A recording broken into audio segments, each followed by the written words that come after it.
उस्मा बुखारी साहिबा, दो फ्रंट्स पे आप जवाब क्विकली अगर दे सकें। एक तो ये कि जो वफाकी लेवल पे एक अभी तो लोगों को बता दूं कि इस वक्त खबर ये चल रही है कि हफीज़ शेख साहब जो है अनएक्सपेक्टेडली बैरून मुल्क दुबई से वापस कराची पहुंच चुके हैं, और ये भी कहा जा रहा है मुबैना तौर पे उनको बड़ा खास प्रोटोकॉल दिया जा रहा है।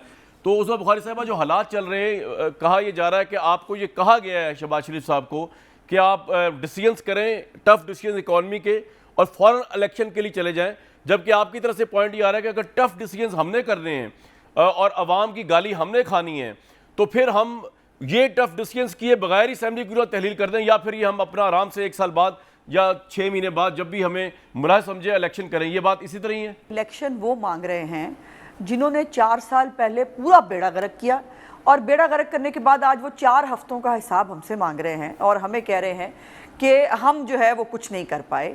जो खुद कहते थे कि 1 दिन पहले भी वो इलेक्शन नहीं कराएंगे, आज वो इलेक्शन मांग रहे हैं।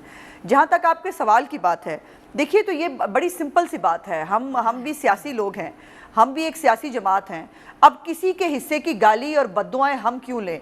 और फिर जब हम ये बात समझते हैं, जिन्होंने डॉलर 115 से 184-85 पे पहुंचाया, उनको शर्म आने की बजाय वो हमसे सवाल कर रहे हैं कि आज डॉलर ऊपर क्यों जा रहा है। मेरा सवाल ये है कि आपसे कहा गया कि आपसे कहा गया कि डिफिकल्ट डिसीजंस करके फौरन इलेक्शन कॉल करें, यस और नो?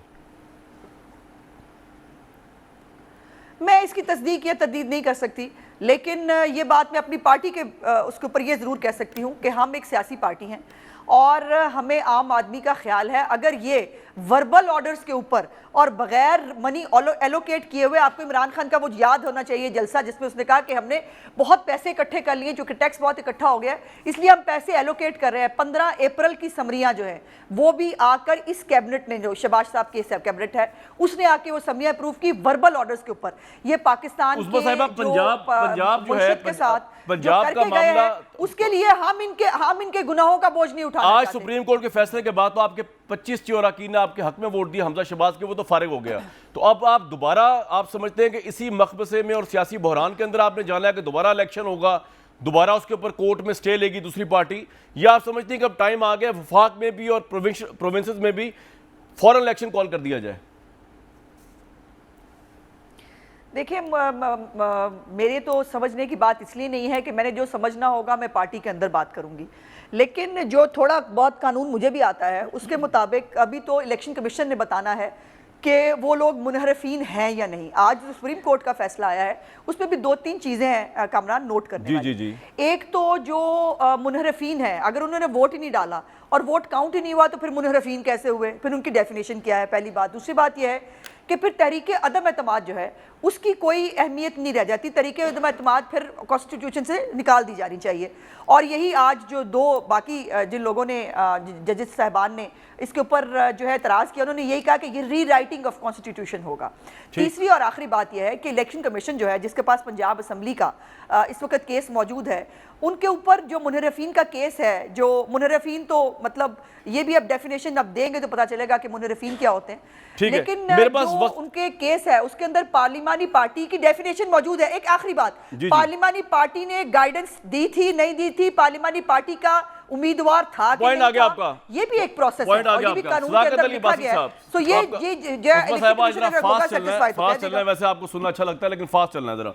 सदाकत मेरे भाई, ये है मैं सिर्फ एक लाइन कह दूं कामरान, एक लाइन सिर्फ कह दूं कि इन मुरहफीन के वोट माइनस होने हैं पीटीआई के वोट में से, और पहली दफा अगर गिनती होगी 186 किसी के पास पूरा नहीं होगा तो दूसरी गिनती में जिसके पास सुलेमान साहब ने बता दिया। ठीक है सदाकत भाई, मेरा ये हम फिर भी जीत जाएंगे। ये ओपन एंडेड क्वेश्चन है कि मेरे भाई, ये अब आप अगर आप दोबारा पावर में आ भी जाते हैं तो आप इस मुल्क को किस तरह आज़ाद करेंगे? ये इस सवाल का जवाब ज़रा आज की मौजूदा सूरत हाल से नहीं है फौरी तौर पे, लेकिन वाइडर क्वेश्चन है, किस तरह आज़ाद करेंगे जबकि जो इकॉनमी चल रही है इस वक्त शहबाज शरीफ के अंडर भी डॉलर 8 से 9 रुपये भर चुका है जब से कोई हुकूमत आई 1 महीना पहले।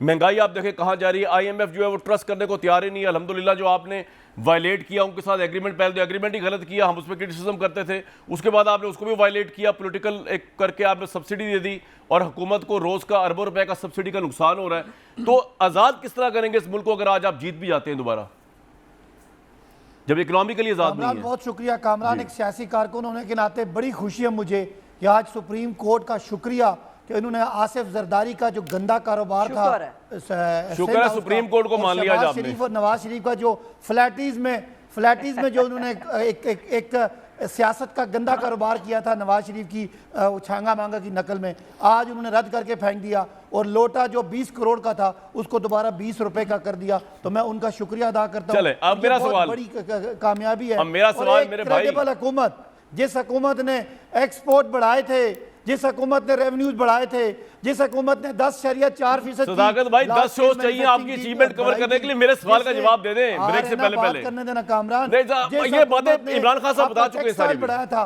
उस सारी हुकूमत को इन गंदे लोगों ने गंदे तरीके से हटाया था। तो इंशाल्लाह जब दोबारा आएंगे पाकिस्तान खुश व खुरम होगा, गुलो गुलजार होगा। करोड़ों लोगों ने लान तान इन्हीं को ही की है और जो ये नाजायज हुकूमत आई थी आज ये अपने अंजाम को पहुंची। और ना सिर्फ ये, हमारे साथ जो थोड़ी बहुत नाराजगी थी, जो कोई शहबाज स्पीड के बारे में आपका कोई शक था, वो भी दूर हो गया कि 2 महीनों में इन जालमों ने 22-23 रुपए का डॉलर महंगा किया, पाकिस्तान की मईशत को बर्बाद किया। 3500 के इनकी स्टॉक एक्सचेंज गिरी। यानी आपने ये कह दिया, एक मिनट सदाकत साहब, जो लोग डॉलर महंगा यार एक मिनट, आज पूरा पाकिस्तान सदाकत साहब चोर भी, आपने तस्लीम कर लिया कि जो लोग डॉलर महंगा करते हैं वो जालिम होते हैं, और सबसे ज्यादा डॉलर आपने महंगा किया अल्हम्दुलिल्लाह, जब मार्केट के ऊपर छोड़ दिया IMF के कहने के ऊपर। 185 पे कौन लेके गया? तो वो जालिम है। 115 से 185 कौन लेके गया? हुआ है। ये मैं अज़मा बुखारी को कहता हूं, जब शहबाज शरीफ वैसे तो लंदन गए तो छुप के गए क्योंकि लोग वहां अंडे लेके खड़े थे, अब ये पब्लिक में आएंगे, इनको पता चलेगा कि ईमानदार दयानतदार हुकूमत को साजिशों के जरिए अपनी खैर मनाओ बाजी साहब। अच्छा मेरा सवाल सदाकत भाई ब्रेक से पहले एक बार फिर फ्रेज कर जाएगी, फिर आप भी हल्के में जाके दिखाना। नहीं फिर अगर नहीं आप क्या करेंगे अगर ये तो हल्के में चले जाएंगे, लोटे थोड़ी हैं ये उज़मा साहिबा। ये देखिए एक मॉरल सुपीरियरिटी तो है इमरान खान आओ फिर ऐसे तो ऐसे सही देख ले तो सही, चोर ऐसे तो ऐसे सही, ठीक है ओके, लेकिन चोर भी थे, चलो बताएंगे आपको, आप भी निकल के दिखाइएगा। आपके लिए सवाल ये है सदाकत साहब, जो आपको जवाब नहीं दिया, कि जिस हालात में ये इकॉनमी है अल्हम्दुलिल्लाह आपने पहुंचाई, इन्होंने कुछ नहीं किया उसको ठीक करने में, और खराब हो रही है क्योंकि ऑब्वियसली डिसीजन ले नहीं पा रही शहबाज शरीफ साहब की गवर्नमेंट। तो आपके पास कल गवर्नमेंट आ भी जाए तो आप किस तरह पाकिस्तान को आज़ाद करेंगे जब तक कि हम IMF से और सऊदी अरब से और अपना UAE से के कर्जों से आज़ाद नहीं होंगे मेरे भाई। और उज़मा साहबा के लिए सवाल छोड़े जा रहा हूँ ब्रेक के लिए कि शहबाज शरीफ साहब के डिसीजन ना करने की वजह से इस मुल्क में महंगाई बदतरीन हदों तक चली गई, डॉलर तारीख की बुलंद तरीन सतह पर चला गया। वो कर क्या रहे हैं, वो सोच क्या रहे हैं? या तो इस हुकूमत का तौक उठा के अपने गले से फेंके, बताएं अवाम को कि जी हम अब ना बढ़ा सकते हैं पैसे और हम नीचे आ रहे हैं, या फिर हुकूमत चिमटे रहना है तो फिर फैसला करें और उसके आउटफॉल के लिए आप जो है वो तैयार रहें। इमरान साहब ने अहमी तो नहीं आज कह दिया इमरान खान ने कि पीछे टाइगर आगे जो है वो समुंदर